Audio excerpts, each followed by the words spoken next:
Okay, so hello everyone. In today's class, we are just going to continue this seed physiology, and we'll discuss three important things. One is synthesis of seed storage reserves and mobilization of seed storage reserves, and then we'll discuss about dormancy.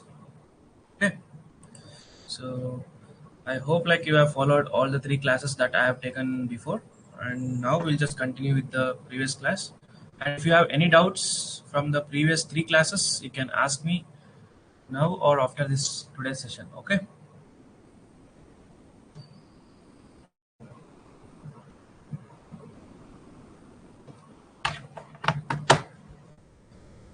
so I was talking about seed storage reserves, right? Can anyone tell me what are the different components or different compounds which are called as seed storage reserves, or the nutrients which are stored in the seeds?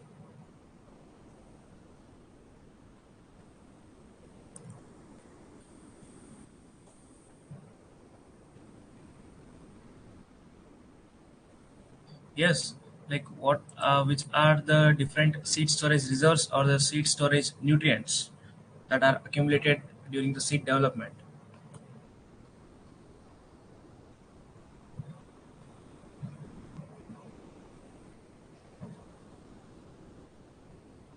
Yes, no one wants to speak or no one wants to answer. So they are biomolecules which are accumulated in the seeds, right, during the development. So they are mainly carbohydrates, second one proteins, third one, thirdly they are lipids in the form of oils or fats. Okay. So these are the major seed storage reserves which are accumulated or during the or which are accumulated during the seed development. So starting with carbohydrates, which are the major carbohydrates that are accumulated in the cell or in the seeds? So yes, can anyone tell me? Like they are major storage form of carbohydrate starts with starch, hemicellulose, and thirdly free sugars.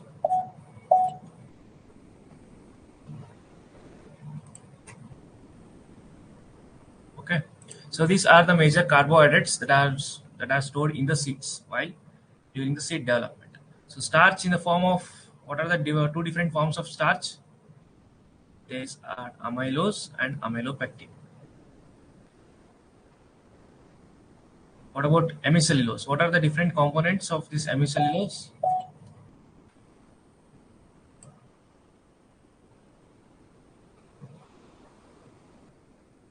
Yes, different components of hemicellulose.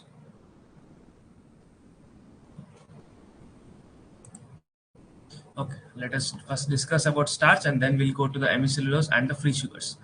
So if I say about the starch, they are nothing but the amylose and the amylopectin, and these are the two major components of the starch. So what are these amylose and amylopectin are made up of? They are made up of monosaccharide. So name the monosaccharide.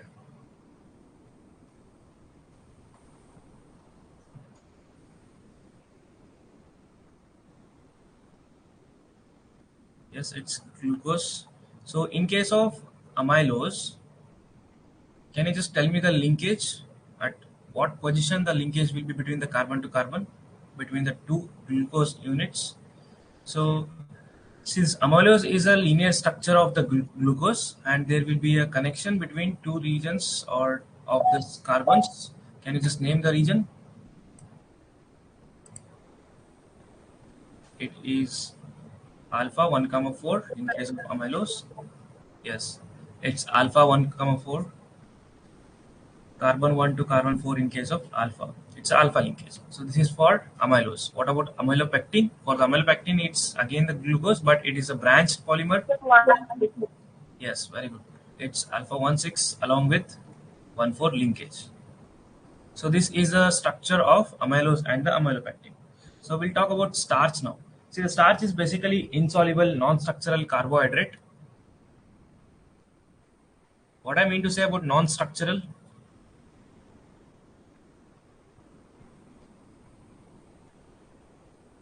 The So starch are someone slightly unmuted and so your voice is getting repeated. yes, which are the structural carbohydrates? Can you name them?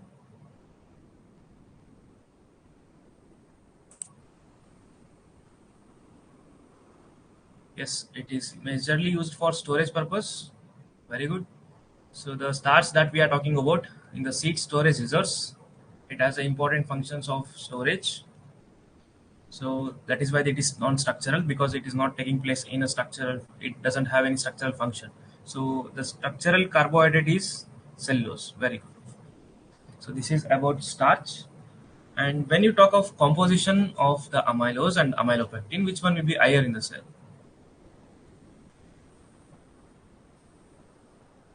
Out of this amylose and amylopectin, amylopectin is 80% of starch, and approximately it is 20% of starch.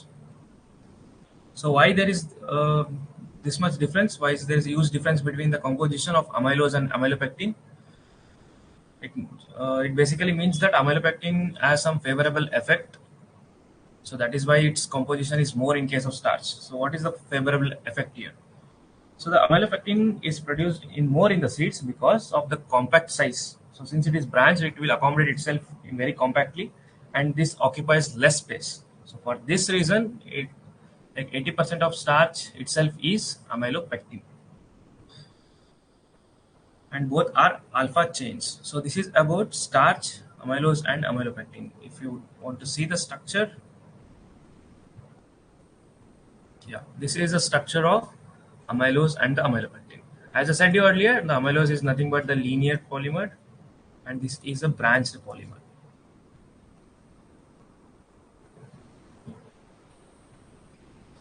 Okay, so before going into the what do you call it, other hemicellulose and free sugars, so let us discuss this chart first. So the carbohydrates are mainly classified as monosaccharides, disaccharides, oligosaccharides, and polysaccharides. So monosaccharides having the one sugar molecule, and disaccharides, the two sugar molecules are combined, are linked with each other. Oligosaccharides, it is from 3 to 10, and polysaccharides when the sugar molecules are more than 10. So examples, just remember the examples. These examples are very, very important for you. So from these examples, it's glucose, fructose, and galactose, which are the monosaccharides. And when we talk of disaccharides, it's sucrose. So what is sucrose made up of? It's glucose and fructose, right? So lactose and maltose. So these are the other two disaccharides here. So thirdly, we come across the oligosaccharides, which are also called free sugars. I will discuss like why these are called as free sugars later. But just remember this: the examples of oligosaccharides starts with raffinose, stachyose, and verbascose. Okay. So out of these three, which one is three compound sugar, and which one is four, and which one is five? So it starts with 3, 4, and 5. That is trisaccharide, tetrasaccharide, and pentasaccharide. I hope this is very simple to remember, right? So when we talk of polysaccharides, it's the starch. Again, it is of two types, amylose and amylopectin, which are again the linear and branch polymer of glucose molecules. And again, we have another branched polysaccharides, which is glycogen, and next it is cellulose. So this is non-structural, and these are the structural polysaccharides. So this is the basic classification of carbohydrates. So just remember all these examples. Okay. So coming back to our seed storage reserves.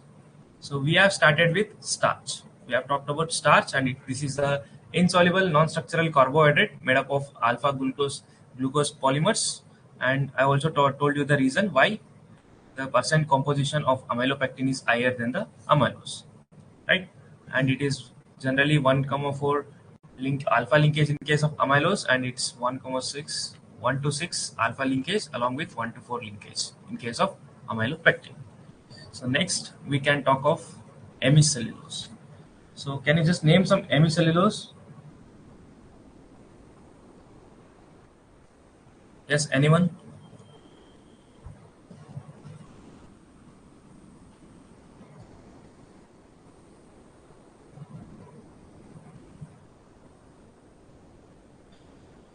So the major hemicellulose that are present in the cell wall are of three different types or three different compounds or polymers. So they are mannans.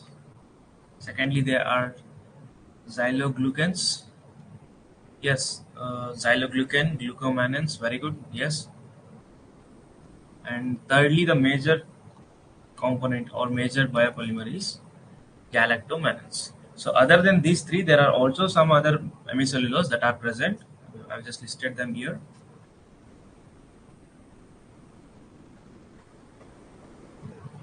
Yeah. So the other hemicellulose are glucomannans, xylens, and arabinoxylens. So these are the other hemicellulose which are present in the cell, present in the seeds. In the form of hemicellulose are generally stored in these type of polymers. So talking about hemicellulose, these are mainly mannans like xyloglucans and galactomannans. Out of these three, the most common is galactomannans. And these galactomannans consist of large chain of mannose which is linked with galactose in a side chain. And these hemicellulose are majorly found in fenugreek, coffee and dates. Okay. So if there are fewer number of side chain, it means that the polymer is hard. But if the galactose is higher, that is the side chain molecules are higher in nature, then it produces more mucilage. This is just opposite to each other. The mucilage content will be more if the side chain is longer.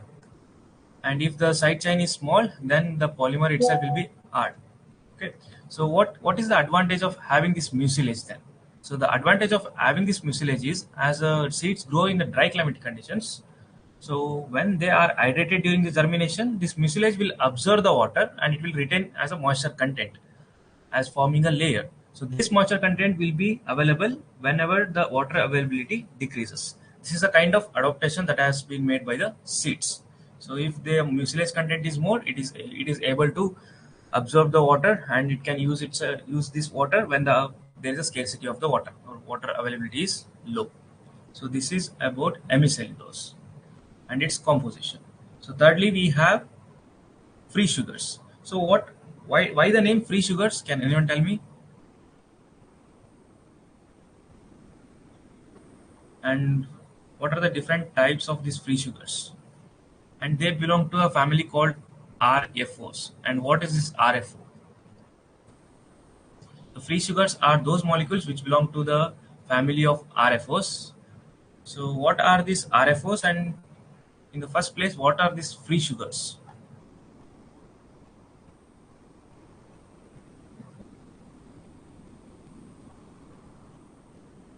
So free sugars are those sugars which are not bound to any other compound such as fiber or starch, and they are readily available for absorption by the body. So those type of sugars are called as free sugars.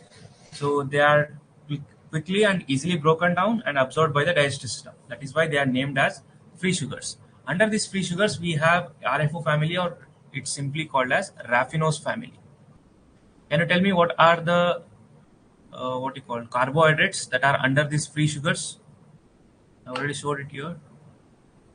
It's raffinose, stachose, and verbascose. Okay, so these are the three important oligosaccharides which are under free sugars. So why the name RFO family or raffinose family? So out of these particular free sugars, raffinose was it was the first one to be discovered, and later these two were discovered and they were having the same chemical properties and structural properties of raffinose. So they have just called it as RFO families. That's it.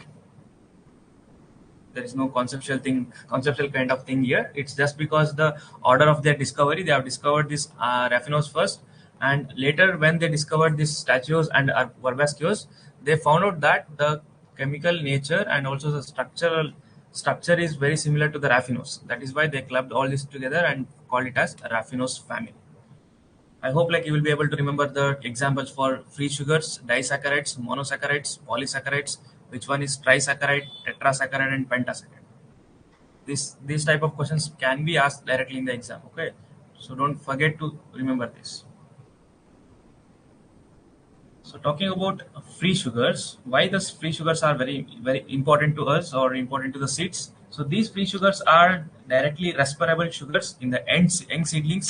So when the seedlings are developing at their very initial stage, these free sugars play a very crucial role since they are the respirable sugars in case of young seedlings.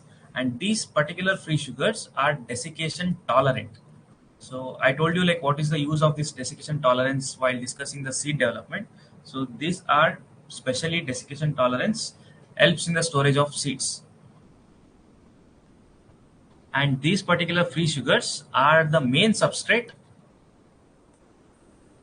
when the seeds are developing or when the seeds are germinating. So these free sugars acts as a main substrate. As I told you, they can be easily and quickly broken down. So that is why they act as a germinal, like the substrate during the process of germination. So the structure of raffinose, or what are these raffinose made up of? Can anyone tell me the chemical composition of raffinose? Whether they are made up of glucose, galactose, fructose, what are they made up of?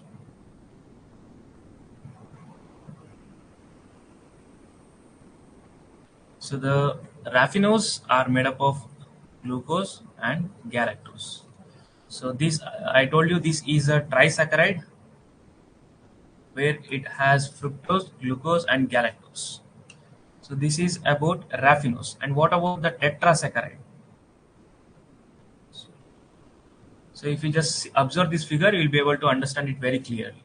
So the colors are like galactose, glucose and fructose. So in case of raffinose, all the three monosaccharides are present in a single copy, that is raffinose, but in stachylose, it's two copies of this glucose, which are with galactose and the fructose. So verbascose, it's three copy of the glucose with one copy of, three copy of galactose with one copy of glucose and one copy of fructose. Earlier on, I said like this is glucose. This is not glucose, it's galactose. Okay, so one copy of galactose and two and three. So this is about tri, tetra, and pentasaccharides, which are under the family of raffinose, RFO. So just remember the structural composition. So this is very important, starting with the monosaccharides, disaccharides, the carbohydrates which I have discussed, from starch, hemicellulose to free sugars.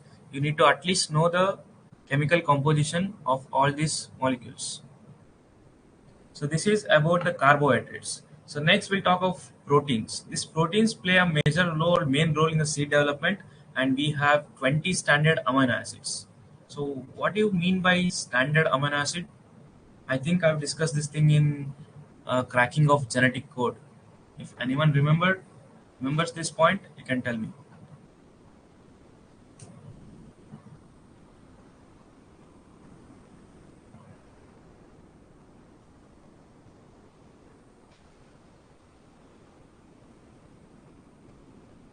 Yes.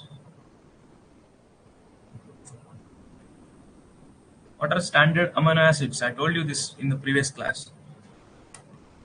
So amino acids which are most commonly used in case of proteins, they are called as standard amino acids. So out of several amino acids, only there are 20 amino acids which are common building blocks of proteins. The proteins are usually made up of the amino acids out of these 20. So that is why they are named as 20 standard amino acids. So these proteins, or the proteins, provide the source of, these are the main source of carbon, nitrogen and the sulfur, and the product of nitrogen assimilation reaction in the plants and the carbon skeleton. So these are the major source for carbon, nitrogen and sulfur, and these are the major source of product of, or a major product of nitrogen assimilation reaction in the plants. So this is about the proteins.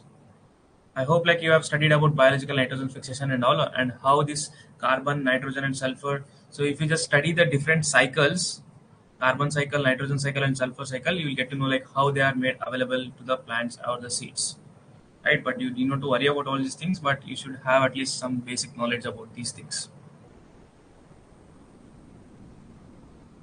So next most important thing is the amino acids.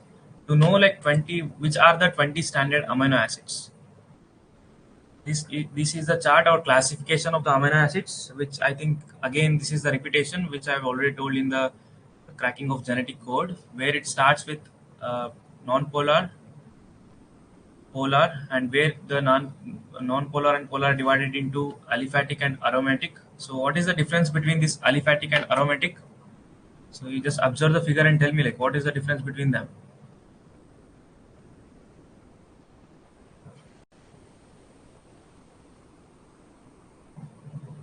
So there are several classification. We can also classify in terms of positively charged, negatively charged, polar amino acids, non-polar amino acids, acidic amino acids, basic amino acids, and one case is aliphatic, aromatic. So all these are the classification of the amino acids which you should remember. So chain and the ring, yes. So it's a open chain structure, aliphatic, but in case of aromatic, it's a closed benzene ring. So this is the difference between aliphatic and aromatic amino acids. So the R groups are generally the open chain structure, but in case of aromatic, the R groups are generally in terms of benzene ring. So there is again a classification of polar and non-polar amino acids. I hope like I need not to discuss the same things again, right? So though I have mentioned all the information in these slides, you can just go through it again. If you have forgot from those classes, again you can just revise from these slides. Okay. So next we have one cartoon. This is so cheesy, like how you can remember this essential amino acids. See, one thing we discussed is about standard amino acid, right? Standard amino acids. We came to know that there are 20 standard amino acids. Next, we have out of 20, we have essential amino acids and non-essential amino acids. Again, essential amino acids are 10 in number. So, how to remember this essential amino acids? So, this is a cartoon and a story by how you can remember this essential amino acids. So, do anyone know about this cartoon and how to decode this? Just tell me yes or no. Like if you have already gone through this particular chart, because this is available in the Google and all, web and all.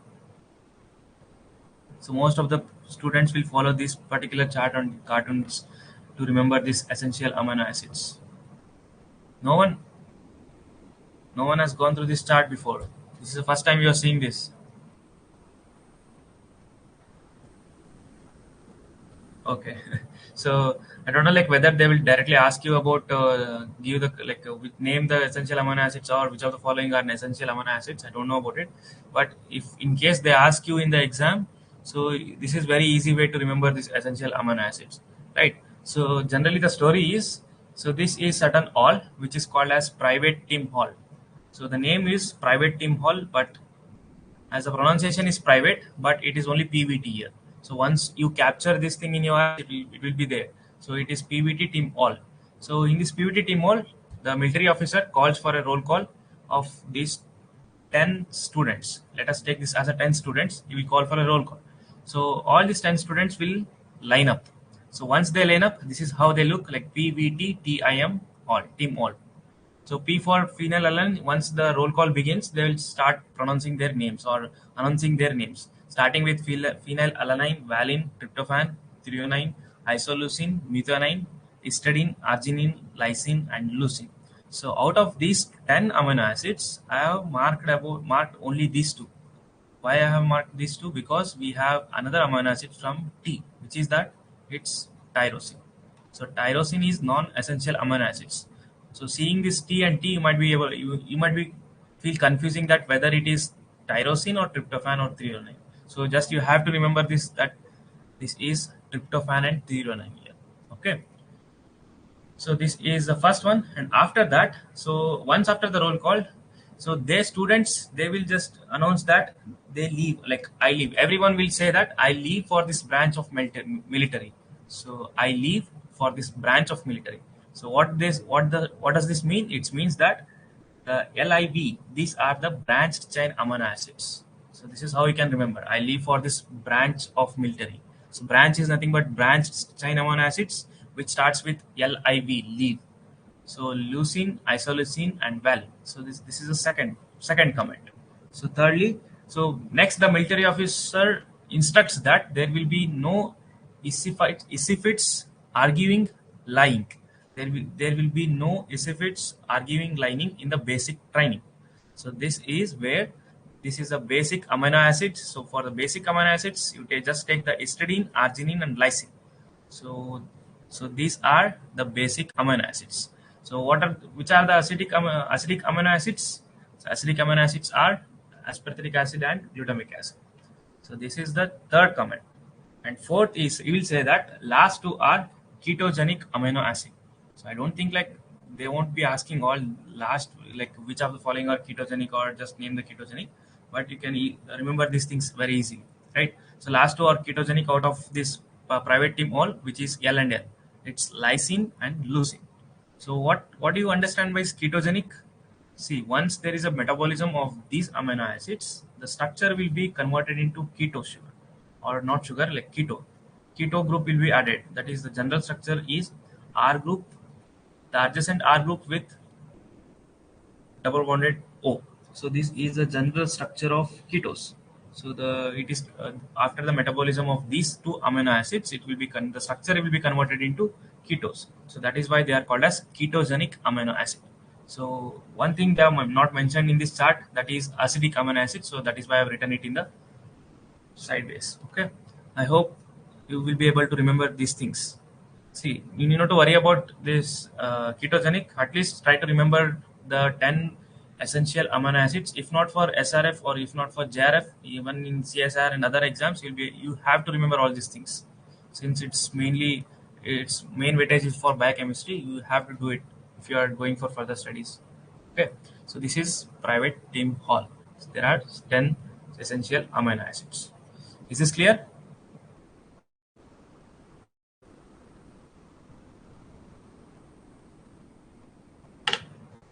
Yes, just give me a confirmation so that we can move on.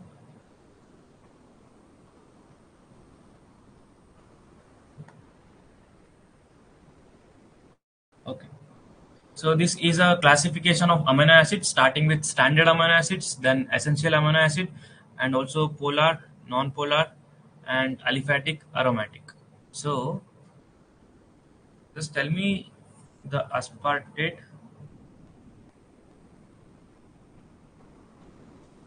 and aspartic acid.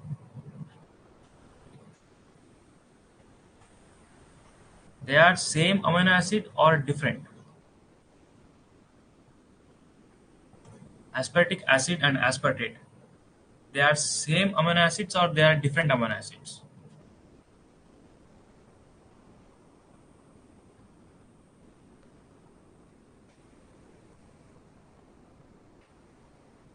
Yes, fast. Like just tell me yes or no. Like if they are same amino acids, just say yes. If they are different, say no. Amide forms. Okay.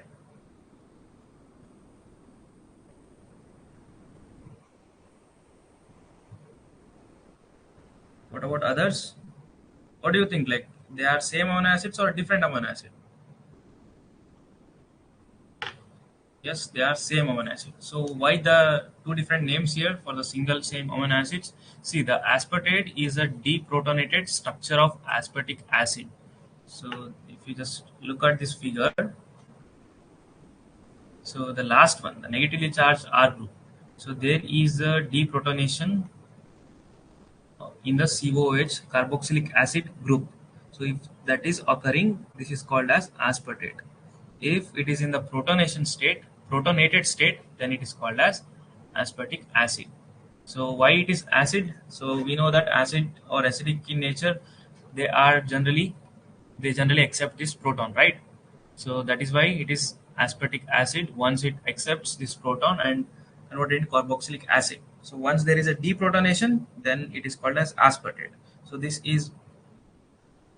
holds good for glutamate also. Like this is very similar for glutamate. So in the deprotonated form, it is called as glutamate, and in the protonated form, it is glutamic acid.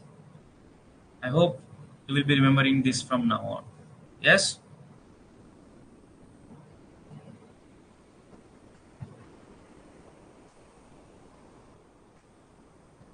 You'll be able to remember this, right? Okay, fine. So this is about the proteins. There is another class of proteins which are very important for the seeds. They are called as seed storage proteins. Have you heard about seed storage proteins? Nothing but SSB. So it starts with albumins.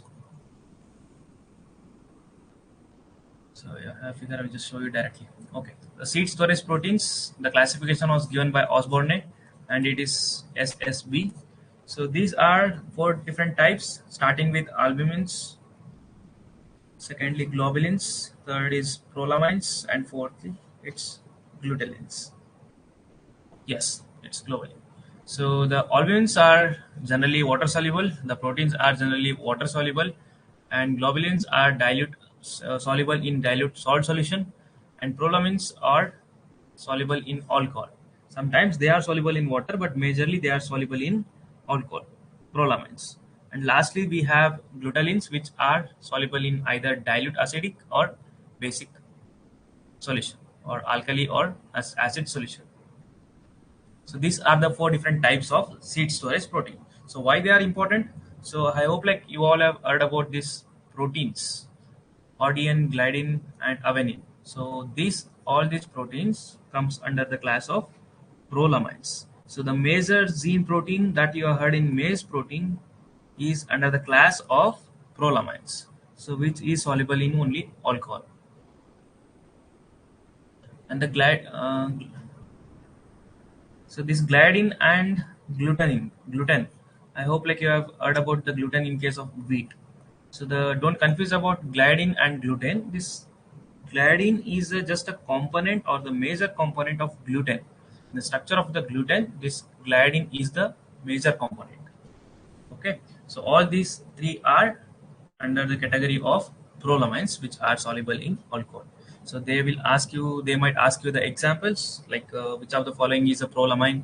It's arginine, gliadin, and avenine gene protein. So these are all come under the prolamines. Okay, so we have next resin. So we will just talk about resin later. So just remember albumins, globulins, prolamines, and glutenins. So and also about the solubility. The first one are soluble in water. Secondly, these are soluble in dilute salt solution, and next prolamines are soluble in alcohol, and glutenins are soluble in dilute acid or alkali solution. So this is a classification of seed storage protein. So first thing is ore. Secondly, we have important storage compounds. So these are nothing. These are little complex compounds which have certain other components along with the proteins. So that is why they are classified as storage compounds. So starting with its alkalides. Alkalides is one of the major storage compound, and this is the non-protein nitrogen compound. So this under this storage compound, this is a non-protein nitrogen compound, alkalides. So this is in the first place toxic to the plants, and it's also anti-nutritional to the humans and animals. And the examples for alkalides, can you name some examples? So these alkalides are nothing but the non-protein nitrogen compounds which are toxic or nothing but anti-nutritional, and also they are used as a pesticides. Can you just name some of the yes Nainika? Aflatoxin, bio. Yes, it's morphine, lupinin. So I hope like you have heard about this morphine, right? Papaver somniferum seeds. So this is a example for alkalides. So just remember these examples. Okay. So the second class of important storage compounds are lactins. The lactins are again toxic. Okay, right. So these are toxic, and these are the carbohydrate binding proteins. These are the class of proteins which will bind to the carbohydrates. So these are under lactins, and the ricin is the important example which is found in the castor, which is toxic for plants. And human beings. Yes, Navneet, you want to say something?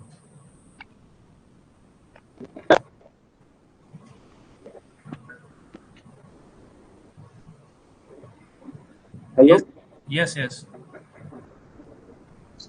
sir. What about colchicine, sir? It is also present in seed, no, sir. Which one? Colchicine. Yeah, yeah, alkaloid. Yes, sir. Yeah, yeah. Like I just didn't mention it, but the reference I used was I was not having that particular chemical. Yeah, this is also an example. So what is the organisms from which the colchicine is extracted? Okay, I Sir, think colchicum autumnal. autumnal. Yeah, thank you. Autumnal. Okay. So we are talking about lactins, which are again toxic, and these are the carbohydrates binding proteins. And the important example is resin, which is found in case of castor. Thirdly, we have proteinase inhibitors. So out of these proteinase inhibitors, there are majorly trypsin inhibitor, trypsin chymotrypsin inhibitor, which are majorly found in soybean, chickpea, and serine protein inhibitors and cysteine inhibitors. They won't be asking anything related to this, but at least know that these are some storage compounds. This will come under the storage compounds. Okay. So this below chart is very important. Just make sure to remember it. See, the cereals are majorly deficient in lysine, tryptophan, and threonine amino acids. So deficiency of the amino acids in case of cereals is for lysine, tryptophan, and threonine. But in case of oilseeds and nut, they are majorly deficient in lysine. So when we talk of pulses, they are deficient in sulfur-containing amino acid, which is methionine and tryptophan. And when we talk of green leafy vegetables, they are majorly deficient in methionine. So just make sure to remember this. So this can be definitely asked in the exam. So till now we have discussed about carbohydrates and the proteins. Next we have lipids. Lipids are majorly of two different types, oils and fats. So what is the difference between oils and fat? Are they same, or what is the difference between oils and fats?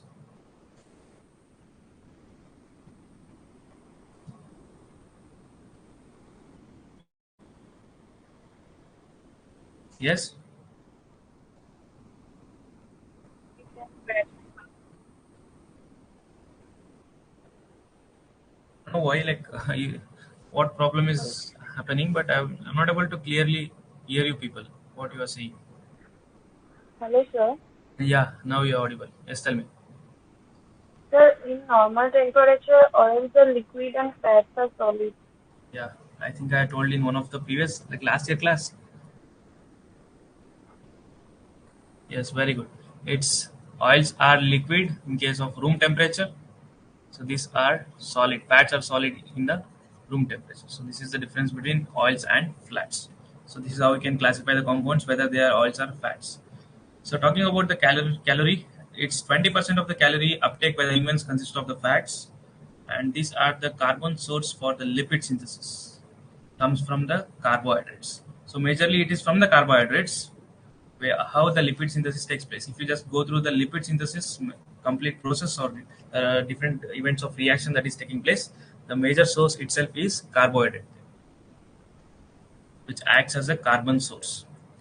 So the talking about the lipids and their chemical composition, these are nothing but triacylglycerides (TAG), which are again the esters of glycerol and fatty acids. So what is glycerol?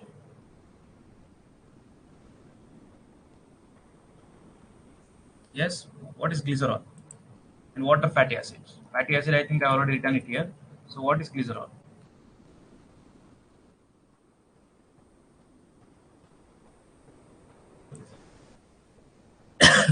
So this is alcohol. So yes, No, can you just repeat?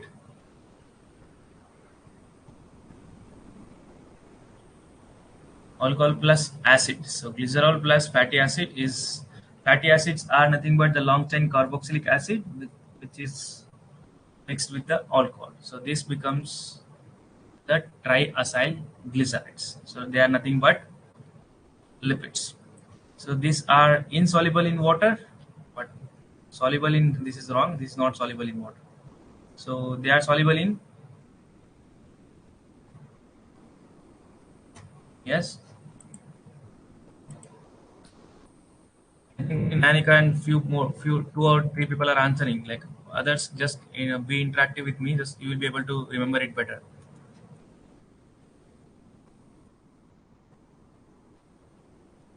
I want all of you to answer.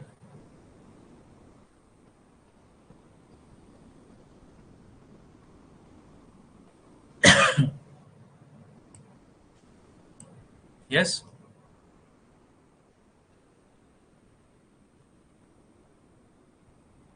Yes, they are soluble in organic solids. Okay, fine. Okay. So this is about the lipids, which are oils and fats. Lipids are nothing but triacyl glycerides, which are the esters of glycerol and fatty acid. So the fatty acids are nothing but long chain carboxylic acid, which are generally insoluble in water but soluble in organic solids. So when I talk of lipids or fatty acids, there is again one classification which divides these fatty acids into two major compounds, which is saturated and unsaturated. So can you tell me the difference between the saturated fatty acids and unsaturated fatty acids?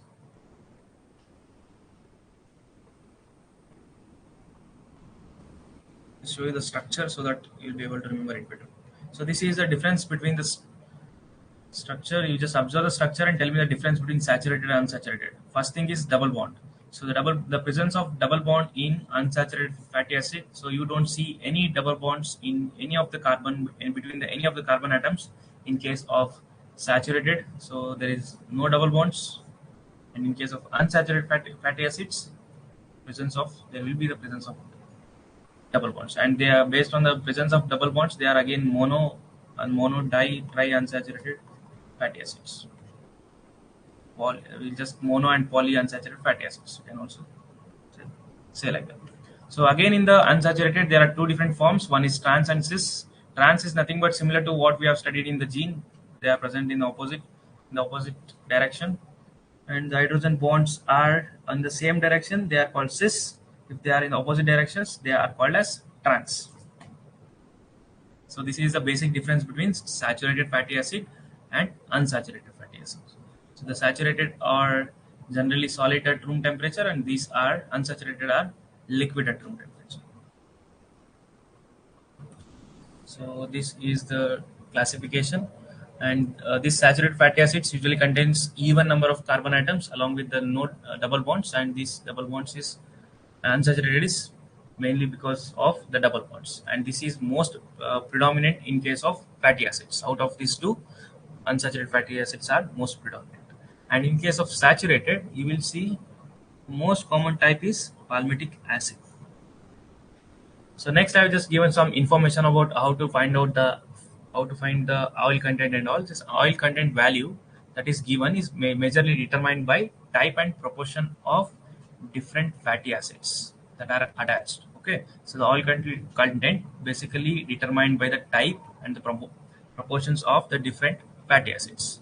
So the fatty acids, if in the fatty acids the number of carbon atoms is high, if there is more number of carbon atoms, then the temperature required to melt this particular fatty acid is very high. So if there are more number of carbon atoms, the temperature at which it will be melted is very high. But in case of increase in the double bonds, the melting point will be low. Why? Why is this so? So double bonds, if there are double bonds in a structure, they will be unstable. So since they are unstable, so they will have a very low melting point. They can be easily broken since the structure itself is unstable. So that is the difference. So just remember these points. Okay. So if I talk about the total fatty acids, there are more than 300 fatty acids, right? But out of this 300, majorly 98% of composition in the seeds or in the plants that we see is 4 saturated fatty acid and 5 unsaturated fatty acids. So again, as I told you earlier, unsaturated fatty acids can be further divided into mono, di, tri based on the number of double bond. Not only tri, like again it depends on the double bonds. It can be tetra, penta, and all. Or it's nothing but polyunsaturated fatty acids. Mono, di, tri, polyunsaturated fatty acids. So this is the classification of the fatty acids. Can anyone name the 4 major saturated fatty acid and 5 major unsaturated fatty acid?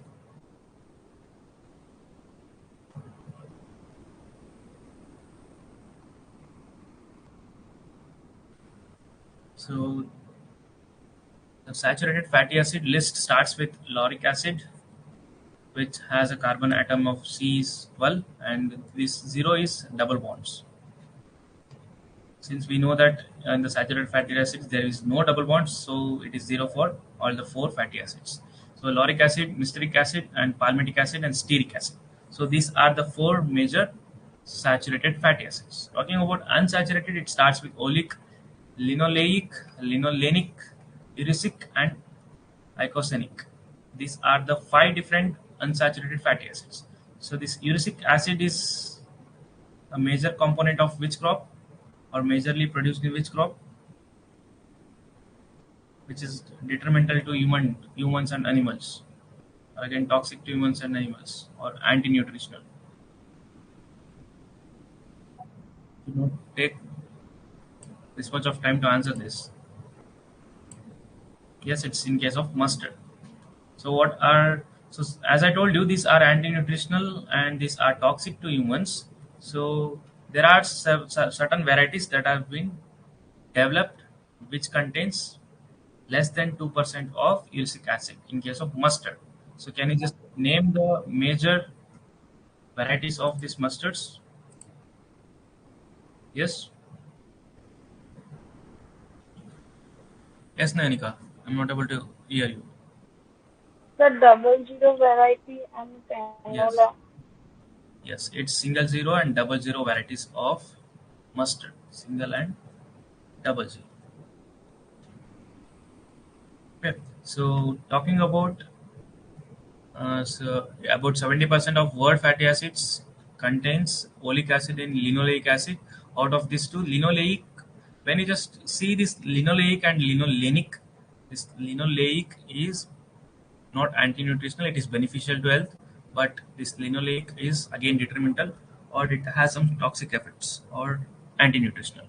So this linoleic has some health benefits, so that is why the human consumption should have at least 35% of linoleic acid. So if I have heard about the general statement saying whether the saturated fatty acids are beneficial to health and or the unsaturated fatty acids are beneficial to health.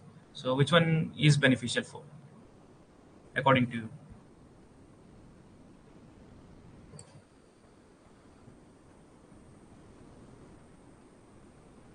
Out of this saturated and unsaturated, which is beneficial to humans and animals?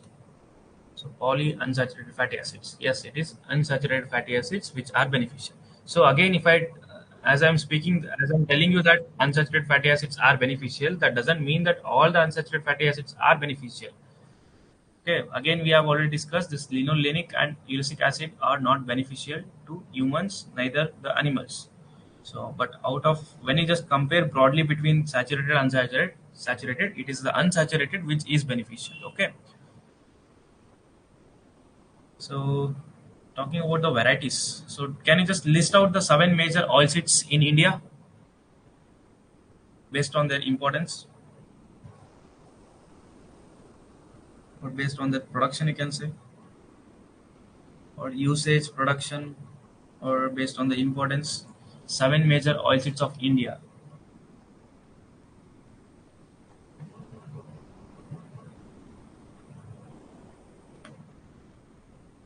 Okay, so these starts with soybean, palm, rapeseed, mustard, rapeseed and mustard. Yes.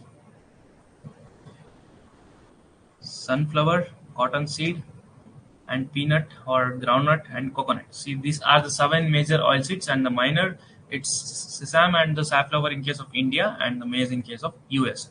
So these are the major oilseeds of India. So out of this, in the castor, as I discussed, in the previous class. So dessert food is accumulated in case of cotyledon in case of oil seeds, but exception is for castor and palm, where the oil is stored in case of endosperm. So talking about the low uric content or uric acid content, so the varieties were first developed in case of Brassica campestris, first low uric acid variety which was called as PAN. So it was developed in the Canada for the species of Brassica campestris. Then the promising zero uric acid material to the India which was bought was Tobin, and the first low uric acid variety was developed as by Uro in 1968. This was again in the Canada, and this is for the species Brassica napus. And we have double zero variety. This is not these are not developed in India. Okay, we are not talking about India. It's in the Canada. Okay, and other variety which is called as double zero is Tower. So just remember this variety names. Okay, this is from the species Brassica napus, Tower, Tobin, and Uro. Okay. So why single zero and double zero? Single zero is for only the low uric acid content, but when we talk of double zero, it is low uric acid and also low glycosinolate content. So where in the human diet it should be like less than 30 micromole per gram. So this was done this has developed in a variety where both the contents were reduced, and the variety was named as double zero, which was Tower for Brassica napus. So, but when they were brought up to India or they were introduced to India, they were not actually adopted to this Indian environment.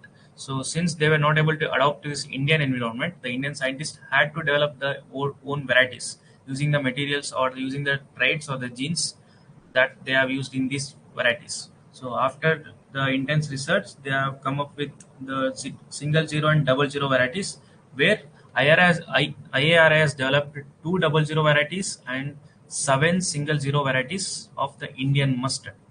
So out of which the first double zero variety that was developed in India was Pusa double zero mustard. So that is PDZM. Pusa double zero mustard 3-1. So this was for the species Brassica juncea, which contains less than 2% of uric acid and less than 30 ppm of glucosinolates.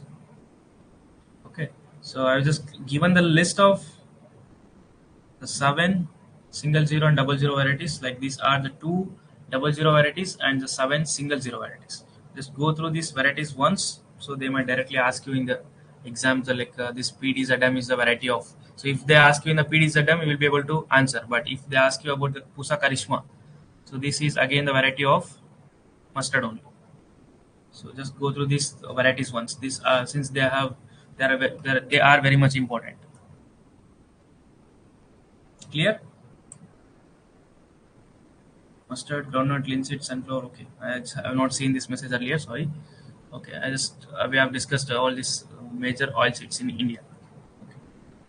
So last type of storage last type of biomolecules which are under the seed storage reserves is phytin.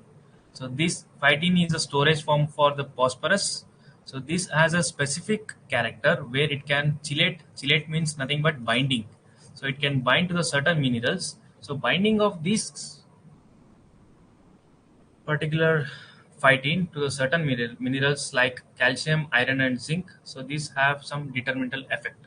Why? Because once they are binding to these minerals, they will make these minerals unavailable for the absorption by the humans and animals. So that is why again these phytins are considered as anti-nutritional. So these are again insoluble in water, but when we talk of in the plant's point of view, so these are very much essential for plant growth and development. Yes, they are anti-nutritional for the human consumption, but they are essential for plant growth and development. So the examples are glovates and phytic acid. So these glovates are majorly found in the aleurone layer and scutellum, and these phytic acids, these are the compounds which can chelate and bind to the mineral elements, and they make them unavailable.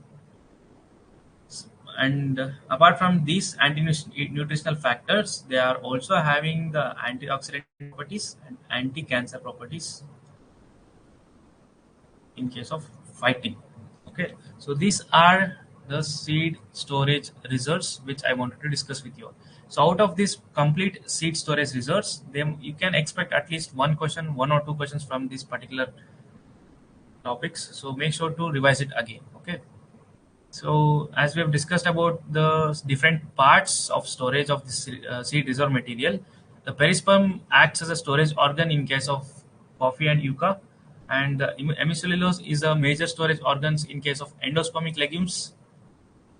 But in case of tamarind, it's xyloglucans, and non-storage form of carbohydrate. I told you they are cellulose and pectin, and also galactose.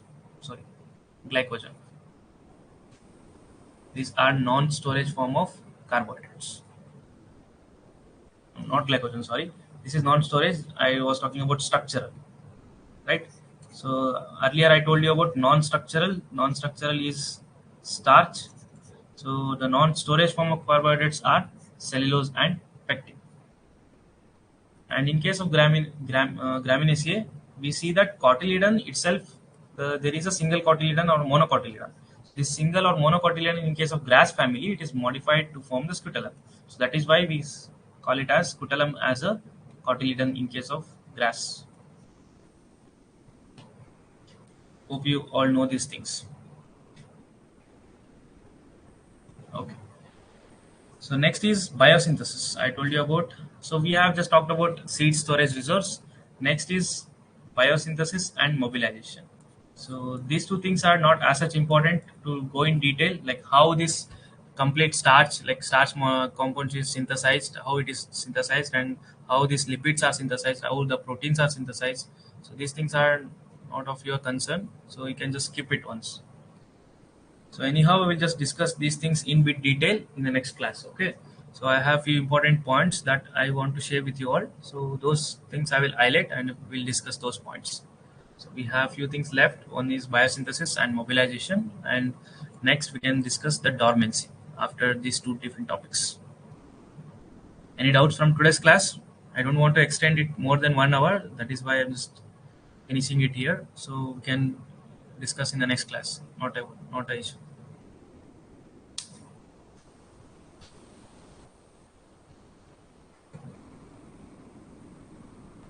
Okay. If there are no doubts, we'll meet in the next class. And that yesterday's class, which is seed physiology in the third chapter or third lecture, which it will be uploaded in the YouTube, and also for the paid students, it is already available in the app. Just go through the lecture once if you have missed anything in between. Else like the notes will be provided by I think after next class, after tomorrow's class, I will provide this complete study material of the seed physiology once for all. Okay. So if there are no doubts, we'll meet in the next class. Thanks for attending. Good night.